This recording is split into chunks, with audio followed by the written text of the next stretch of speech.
طارق فضل صاحب 2/3 نہیں ہے آپ کے پاس، اور آپ جن چیزوں کو ہاتھ ڈال رہے ہیں اس میں ایک براڈر سا کنسنسس ہونا چاہیے اس سیاسی جماعتوں کے اندر. یہ نہیں ہونا چاہیے شیخ وقاص اگر آپ کو شک سے دیکھیں یا میں دیکھوں کہ ان کے خلاف فیصلہ آ گیا تھا اس لیے کر رہے ہیں.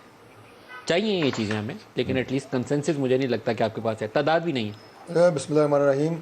ملک صاحب جو حامد خان صاحب نے اور جو شیخ صاحب نے بات کی ہے، میں بالکل اس حد تک ان سے اتفاق کرتا ہوں کہ ایک ایسی فضا میں کہ جس وقت آپ کو تھوڑا سا نارمل سے ہٹ کے ایک انوائرمنٹ ہو، اس پہ یقیناً آپ کی اچھی نیت پہ بھی شک کیا جاتا ہے.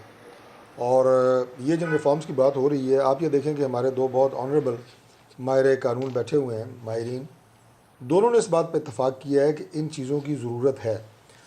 آپ دیکھیں جتنے بھی ادارے ہیں وہ کہاں سے جنم لیتے ہیں؟ وہ پارلیمنٹ سے جنم لیتے ہیں، کیونکہ ہر ادارہ آئین کے ماتحت ہے. آئین پارلیمنٹ سے بنا ہے اور ہر امینڈمنٹ جو ہے وہ ہو رہی ہے آپ کی پارلیمنٹ کے اندر. لیکن اس میں جو انٹرسٹنگ بات ہے وہ یہ ہے کہ 2/3 اکثریت سے آئین میں امینڈمنٹ ہوتی ہے، جس کے لیے 227 غالباً شیخ صاحب اتنے ہی ایم این ایز بنتے ہیں. 227 ایم این ایز کی ووٹ سے آپ ایک شق کو تبدیل کر سکتے ہیں یا ایک لفظ تبدیل کر سکتے ہیں آئین میں، جبکہ 3 معزز جج صاحبان بیٹھ کے وہ آئین کے ساتھ وہ کچھ کر سکتے ہیں جو 227 لوگ مل کے کرتے ہیں ایم این ایز. یہ کیا کوئی آپ کو نظر آتا ہے کہ یہ کوئی بیلنسڈ چیز ہے؟ یا کسی بھی کوئی معزز معاشرے میں یا ملک میں جہاں پہ رول آف لا ہو اس طرح کی کوئی چیز سر کی اگر طارق اویلیبلٹی فضل ہو؟ صاحب آپ کی جگہ پہ میں ہوتا نا تو میں اس لائن کو یوں کر کے نیچے لکیر لگاتا جہاں جسٹس عمر عطا بندیال صاحب کا وہ حوالہ دیا گیا ہے کہ صفحہ 7 کی آخری لائن کہ اگر جج سے غلطی بھی ہو گئی ہو تو دوبارہ اس کی اصلاح کر سکتا ہے. تو اگلے دن میں اس کے اوپر ریویو فائل کرنے کا فیصلہ کرتا کہ جج صاحب آپ کا فیصلہ درست نہیں ہے تو یہ آپ نے خود ہی لکھا ہوگا، اس کی اصلاح کر لیجیے.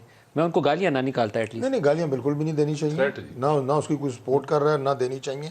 میں تو بڑی آپ نے تو کہا آپ کا بینچ نہیں بنائیں گے تو فیصلہ نہیں مانیں گے، یہ تو دیکھیں نہیں ہو بات یہ سکتا. ہے ملک صاحب، آپ نے بھی زندگی میں کئی قانونی معاملات دیکھے ہوں گے، ہم نے بھی اپنے تجربات میں دیکھے ہیں. اس بات کا جواب یہ ہے جو آپ نے آخر میں کی ہے کہ میں اگر اپنے کسی کیس میں سول جج پہ اعتراض کر دوں وہ میرا کیس نہیں سن سکتا. اور یہ روٹین کی بات ہے آپ کی عدالتوں میں، کچہریوں میں یہ ہوتا ہے. جب پوری قوم ہیجان میں مبتلا ہے، جب آپ کی 11 مین پولیٹیکل پارٹیز کے سربراہ یہ بیٹھ کے یہ بات کر رہے ہیں کہ پلیز اسی بینچ کو لارجر بینچ بنا دیں، فل بینچ بنا دیں، اس میں آپ درخواست کر سکتے ہیں اگر وہ سپریم کورٹ آپ نے سوچتی ہے کہ یہ کر دینا چاہیے تو ٹھیک ہے، اگر وہ نہیں کرتی تھی اس کا اختیار ہے، بہرحال آپ کو ماننا پڑے گا. کسی ادارے کی تو بات ماننی پڑے گی نا. میرا صرف سوال یہ ہے کہ اگر آپ نے فیصلہ جو ہے آئین قانون کے مطابق کرنا ہے 63A کے اوپر تو آپ نے پہلے 2 مہینے تو آپ نے سپریم کورٹ 63A کے اوپر تو آپ نے ریویو بھی فائل نہیں تھا کیا ہوا. وہ تو سپریم کورٹ باہر گئی ہوئی تھی، آپ لوگوں نے ابھی تک اس کے اوپر ریویو نہیں تھا فائل کیا ہوا. وہ تو ابھی آپ کو خیال آیا کہ نہیں 63A کا فیصلہ غلط ہے، پہلے دن فائل کرنا تھا. ہمارے تمام جو پارٹی کے کابرین ہیں، اگر آپ ان کی گفتگو دیکھیں گے، گفتگو نہیں سر، پٹیشن جب تک سپریم کورٹ جاتی نہیں ہے تب تک نہیں ہوتی. ریویو اس پہ آ گیا تھا، یقیناً ہم بھی اس میں پارٹی بن سکتے ہیں، لیکن اس کے اوپر ہر ایک نے کہا کہ یہ اختیارات سے تجاوز ہے، یہ ایک متنازع فیصلہ ہے، آپ کانسٹیٹیوشن کو ری رائٹ کر رہے ہیں.